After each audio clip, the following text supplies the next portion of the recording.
Hello everyone, welcome to युक्ति professional classes. इस video में हम इलेक्ट्रिसिटी एक्ट 2003 के एक्ट से कुछ एमसीक्यूज देखने जा रहे हैं। अगर आपने मेरे चैनल को सब्सक्राइब नहीं किया है तो मेरे चैनल को सब्सक्राइब शेयर लाइक जरूर करिए।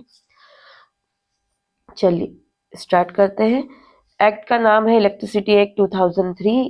ये एक्ट नंबर है 36 ऑफ 2003, 2003 के साल का 36 नंबर का ये एक्ट था। इसमें टोटल पार्ट जो है 18 है, टोटल सेक्शन है 185, एक शेड्यूल है। इसका इनेक्टमेंट हुआ था 26 मई 2003, मतलब प्रेसिडेंट ने अपनी स्वीकृति दे दी थी। और इन्फोर्समेंट या कमेंसमेंट डेट जो बोलेंगे 10 जून 2003 से था।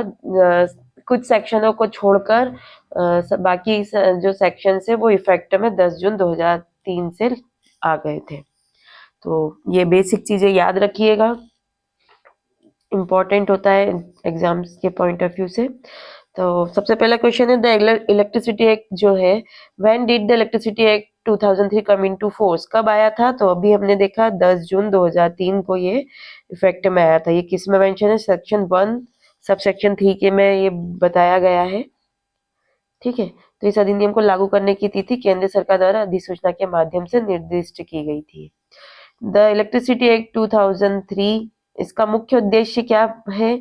तो इसका मुख्य उद्देश्य जो है बिजली वितरण में प्रतिस्पर्धा को बढ़ावा देना, promoting competition in electricity distribution, बिजली कर में सुधार करना, रैशनलाइजिंग इलेक्ट्रिसिटी टैरिफ, है ना। और जो कर मतलब जो टैरिफ जिस रेट से आपको बिजली देना होता है वो, और उपभोक्ता के हितों की रक्षा करना, मतलब प्रोटेक्टिंग कंज्यूमर इंटरेस्ट। तो ये सभी ही इलेक्ट्रिसिटी एक्ट का जो है मुख्य उद्देश्य है। इसको प्रिएम्बल बोलेंगे। तो उसके अनुसार अधिनियम का उद्देश्य बिजली उद्योग का विकास, उपभोक्ता के हितों की रक्षा, बिजली वितरण में प्रतिस्पर्धा को बढ़ावा देना और पर्यावरणीय रूप से अनुकूल नीतियों को प्रोत्साहित करना है। नेक्स्ट है एप्रोप्रिएट गवर्नमेंट का अर्थ क्या है? तो एप्रोप्रिएट गवर्नमेंट जो मेंशन किया गया है सेक्शन 2 सबसेक्शन 25 सेक्शन 2 सबसेक्शन 5 में मेंशन किया गया एप्रोप्रिएट गवर्नमेंट। एप्रोप्रिएट गवर्नमेंट में क्या है? केंद्र सरकार आ जाएगा, मतलब सेंट्रल गवर्नमेंट, स्टेट गवर्नमेंट को विभिन्न परिस्थितियों में इसके संबंधित कार्य क्षेत्र में उपयुक्त सरकार माना गया है।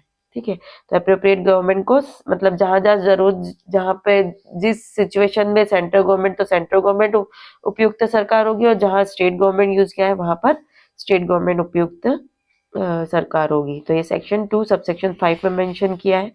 नेक्स्ट है कैप्टिव जनरेटिव प्लांट किसके लिए उपयोग किया जाता है ना, इसका पर्पस क्या है? तो इसका पर्पस होता है electricity generation primary for own use, मतलब मुख्य रूप से अपने उपयोग के लिए बिजली उत्पादन करना कैप्टिव जनरेटिंग प्लांट का उद्देश्य होता है, पर्पस होता है। तो ये सेक्शन 2 सब सेक्शन 8 में मेंशन किया गया है, ये ध्यान रखिएगा, है ना। तो ये डेफिनेशन जनरली एमसीक्यूज में ये पूछा जा सकता है कि जैसे कैप्टिव जनरेशन प्लांट किस सेक्शन में मेंशन किया है।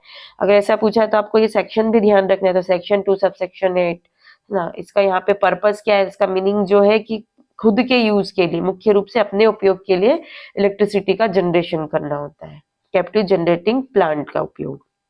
नेक्स्ट है सेंट्रल कमीशन, किसे संदर्भित करता है? ये रिफर किसको करता है सेंट्रल? तो ये सेंट्रल इलेक्ट्रिसिटी रेगुलेटरी कमीशन को रिफर करता है, और ये सेक्शन 2 सबसेक्शन 9 में मेंशन किया गया है। को जनरेशन का क्या अर्थ है?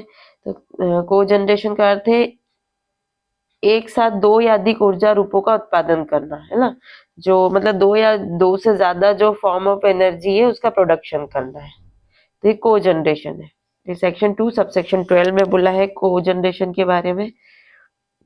आप एक बार डेफिनेशन क्लॉज की सारे जो सीक्वेंस है उसको जरूर देखिएगा, भले ही डिटेल में अंदर ना देखिए लेकिन उसके एक बार सीक्वेंस जरूर याद करिएगा। नेक्स्ट है कंज्यूमर किसे कहा जाता है? तो कंज्यूमर जो होगा वो कोई भी व्यक्ति जिसका उपयोग कनेक्शन बिजली आपूर्ति के लिए हो, मतलब any person whose premises are connected for receiving electricity, जिसकी जो प्रीमाइसेस है ना, वो इलेक्ट्रिसिटी रिसीव करने के लिए कनेक्ट किया गया है, तो वो ऐसा जो व्यक्ति होगा जिसका घर मतलब प्रीमाइसेस कनेक्ट किया गया हो इलेक्ट्रिसिटी रिसीव करने के लिए, तो वो कंज्यूमर होगा। मतलब जिसका कनेक्शन बिजली प्राप्त करने के लिए स्थापित है। ये सेक्शन 2 सबसेक्शन 15 में दिया गया है। नेक्स्ट, इलेक्ट्रिसिटी लाइन में क्या शामिल है? तो इलेक्ट्रिसिटी लाइन इंक्लूड्स बिजली के खंभे, बिजली ले जाने वाली लाइनें और कोई भी उपकरण जो बिजली से जाने में सहायक हो, है ना, बिजली ले जाने में सहायक हो, है ना। तो ये सारी ही चीजें इलेक्ट्रिसिटी लाइन में शामिल होगी। तो सेक्शन 2 सबसेक्शन 20 इलेक्ट्रिसिटी लाइन को परिभाषित करती है, जिसमें लाइन, खंभे और अन्य सहायक उपकरण शामिल की गई है। नेक्स्ट, एप्रोप्रिएट कमीशन में कौन सा आयोग है? तो एप्रोप्रिएट जो कमीशन है उसमें जहाँ सेंट्रल के रेफरेंस में आएगा वहाँ सेंट्रल रेगुलेटरी कमीशन होगा, जहाँ स्टेट होगा वो स्टेट रेगुलेटरी कमीशन, और जहाँ दोनों ही है तो वहाँ ज्वाइंट कमीशन होगा। तो ये तीनों मतलब all of the above answer है, और इसका सेक्शन याद रखिएगा 2 सबसेक्शन 4। डेडिकेटेड ट्रांसमिशन लाइन का उपयोग, तो पर्पस क्या है ये पूछा गया है। तो यहाँ पे मतलब पॉइंट टू पॉइंट ट्रांसमिशन किया जा रहा है, तो वो डेडिकेटेड ट्रांसमिशन लाइन होता है ना, बिंदु से बिंदु ट्रांसमिशन। सेक्शन 2 सबसेक्शन 16 में दिया गया है। डिस्ट्रीब्यूशन लाइसेंसी मतलब जो ऐसा व्यक्ति जिसको लाइसेंस दिया गया है इलेक्ट्रिसिटी डिस्ट्रीब्यूट करने के लिए, है ना, कंज्यूमर तक पहुंचाने तक के लिए। तो राइट आंसर है वह जो बिजली उपभोक्ताओं को वितरण करता है, one who distribute electricity to consumer. तो सेक्शन 2 सबसेक्शन 17 में मेंशन किया गया है ये। नेक्स्ट है इलेक्ट्रिसिटी इंस्पेक्टर किसके द्वारा नियुक्त किया जाता है? तो ये अप्रोप्रिएट गवर्नमेंट द्वारा नियुक्त किया जाता है। सेक्शन 2 सब सेक्शन 21 के अनुसार ये बताया गया है। नेक्स्ट है अथॉरिटी किससे संदर्भित करता है? तो what does authority refers to? तो ये सेंट्रल इलेक्ट्रिसिटी अथॉरिटी से रिफर करता है। अपीलेट ट्राइब्यूनल का गठन किस धारा के तहत होता है? तो सेक्शन 2 सबसेक्शन 1 में ये मेंशन किया गया और उसी में डिफाइन किया गया है कि जो ऐसा ट्राइब्यूनल जो सेक्शन 110 के अंतर्गत बनाया गया हो वो अपीलेट ट्राइब्यूनल होगा। और अपीलेट ट्राइब्यूनल क्यों बनाया है? जो बिजली से संबंधित जो डिस्प्यूट्स है उनके बारे में मतलब निपटारा करने के लिए, विवादों को निपटाने के लिए स्थापित किया गया है। कंजर्वेशन का अर्थ क्या है? कंजर्वेशन जो होगा रिड्यूसिंग इलेक्ट्रिसिटी कंजम्पशन, बिजली की खपत में कमी करना। तो ये सेक्शन 2 सबसेक्शन 14 में इसको बताया गया है। बिजली की आपूर्ति और उपयोग में दक्षता के माध्यम से खपत में कमी। नेक्स्ट है कंपनी की परिभाषा किस अधिनियम के तहत दी गई है? तो कंपनी जो है वो यहाँ पे मतलब जो कंपनी थी 1956 या 2013 दोनों ही इसमें आना चाहिए। तो यहाँ पे 2 सबसेक्शन 13 में मेंशन किया है। एरिया ऑफ सप्लाई का क्या तात्पर्य है? What does area of supply means?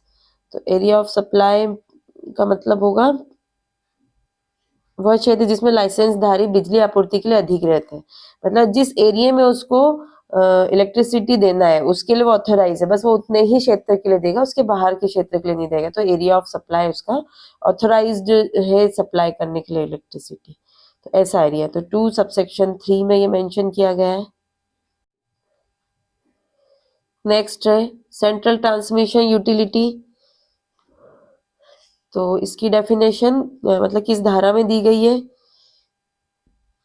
तो सेक्शन 2 सबसेक्शन 10 में इसके बारे में दिया गया है, सेंट्रल ट्रांसमिशन यूटिलिटी के बारे में। और इसमें जो की परिभाषा देती जो केंद्र सरकार द्वारा अधिसूचित किसी भी सरकारी कंपनी को संदर्भित करता है। तो सेंट्रल गवर्नमेंट द्वारा अधिसूचित है ये जो सरकारी कंपनी के बारे में बोलता है। डिस्ट्रीब्यूटिंग मेन्स का क्या अर्थ है? तो डिस्ट्रीब्यूटिंग मेन्स वह मुख्य लाइन है जिससे सेवा लाइन जुड़ी है, the main line to which the service line is connected ना, तो वो डिस्ट्रीब्यूटिंग मेन होगा। ठीक है, सर्विस लाइन जिससे कनेक्ट है। सेक्शन 2 सबसेक्शन 18 में मेंशन किया गया है।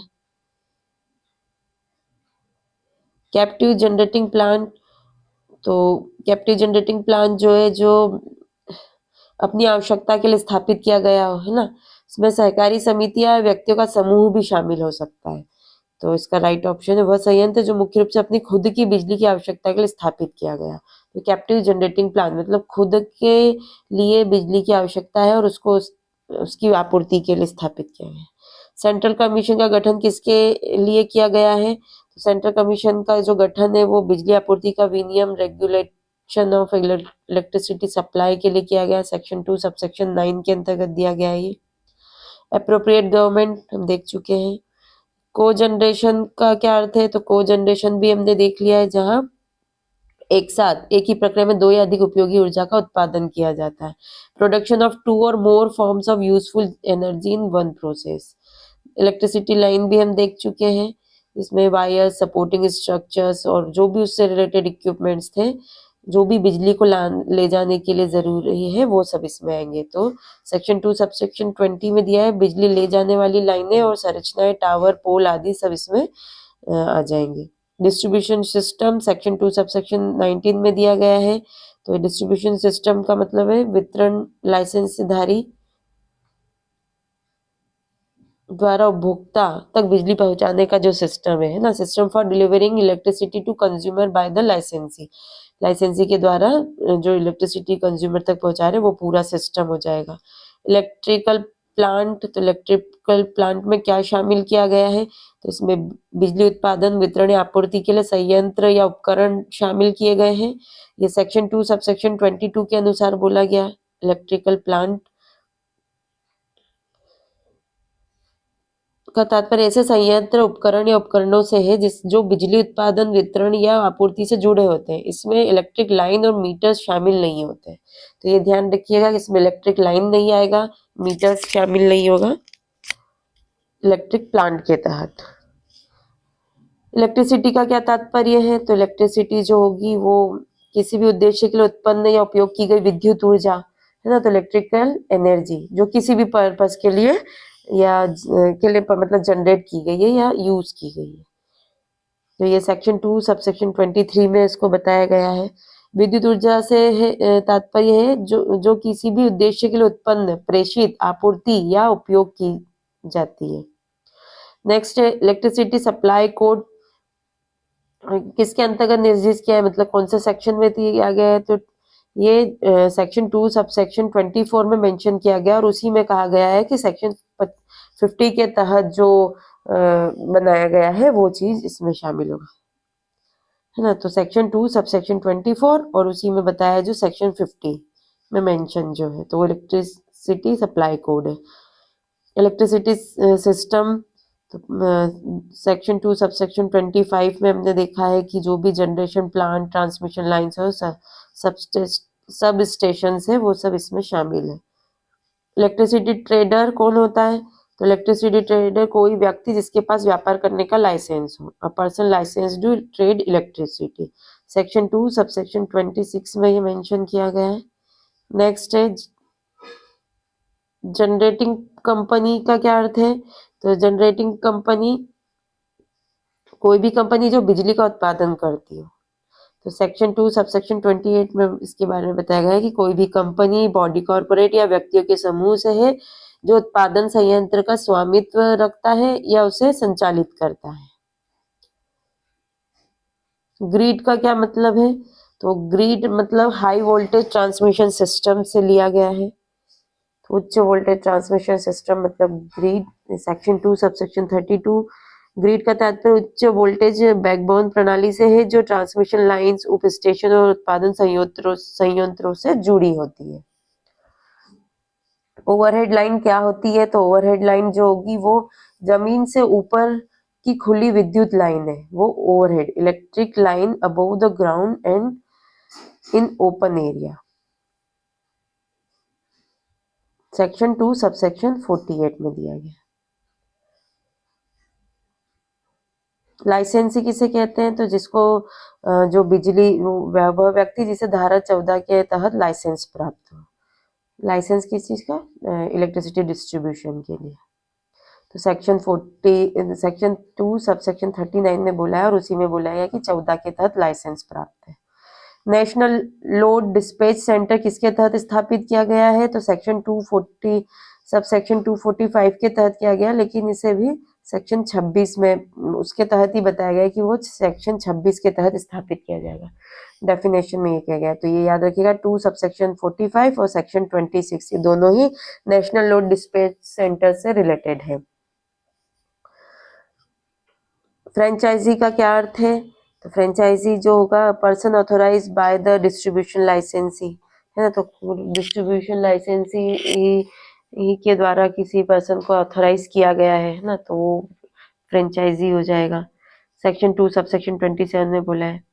जनरेटिंग स्टेशन में जो आएगा उत्पादन संयंत्र, उससे जुड़े हुए उपकरण, generation plant and associated equipment, section 2 subsection 30।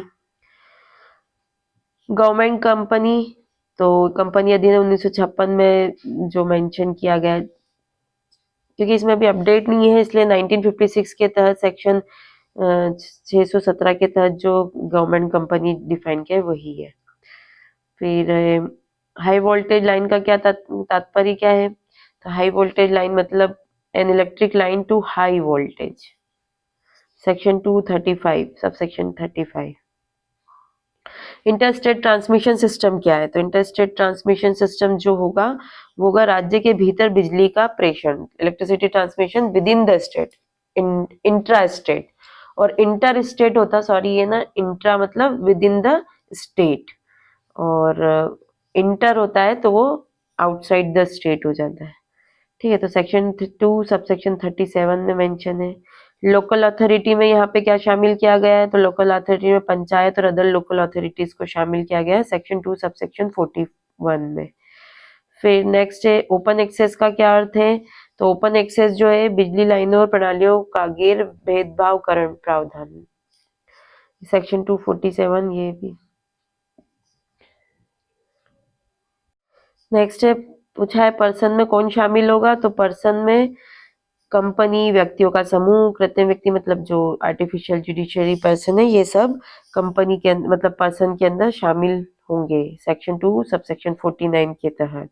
National electricity plan किसके तहत अधिसूचित किया गया है, तो ये सेक्शन 240 सेक्शन 2 सबसेक्शन 44 में बोला गया है कि सेक्शन 3 सबसेक्शन 4 में जो बनाया गया है उस मतलब नोटिफाई किया गया है इसको।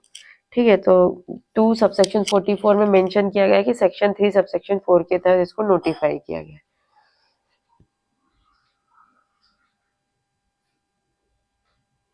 इलेक्ट्रिसिटी सिस्टम ये हम देख चुके हैं, ट्रेडर भी देख चुके हैं।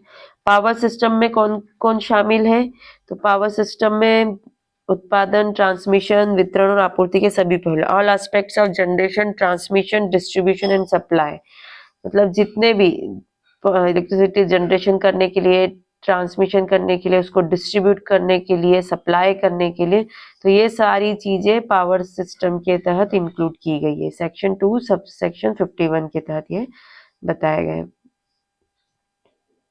प्रीमाइसेस का अर्थ है लैंड, बिल्डिंग और स्ट्रक्चर, सेक्शन 2 सबसेक्शन 52 में। पब्लिक लैंप में आ जाएगा जो सड़कों को रोशन करने के लिए लगी है, लाइटनिंग स्ट्रीट्स, है ना, तो ये सेक्शन 2 सबसेक्शन 53 के तहत मेंशन है। रियल टाइम ऑपरेशन का क्या अर्थ है, तो रियल टाइम ऑपरेशन सिस्टम की जानकारी के आधार पर तुरंत कार्रवाई, मतलब immediate action based on system information.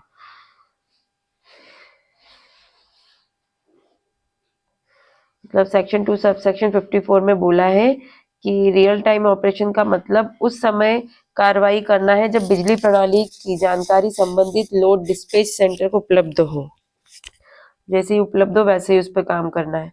Regional load dispatch centre किसके तहत स्थापित किया गया है, तो ये सेक्शन 256 में मेंशन किया गया है और कहा गया है कि सेक्शन 27 के तहत जो स्थापित किया गया है वही रीजनल लोड डिस्पैच सेंटर होगा,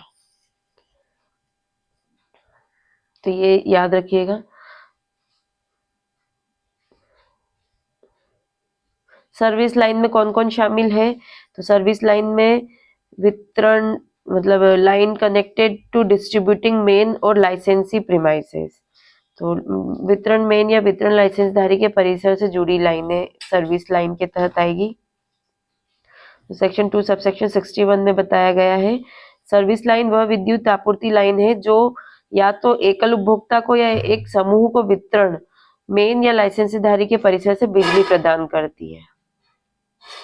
स्टैंड अलोन सिस्टम क्या है, स्टैंड अलोन सिस्टम जो एक ऐसा सिस्टम जो ग्रिड से अलग होकर बिजली उत्पादन और वितरित करता है, a system generating and distributing electricity without connection to the grid.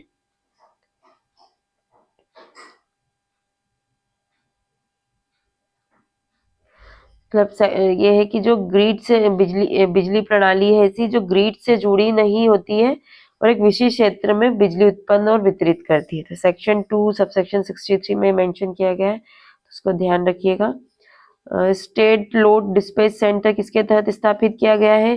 तो सेक्शन 2 सबसेक्शन 26 में बोला गया है और ये सेक्शन 31 सबसेक्शन 1 में स्टेब्लिश होगा, मतलब वहां पे स्थापित किया गया है, तो ये भी ध्यान रखिएगा। नेक्स्ट है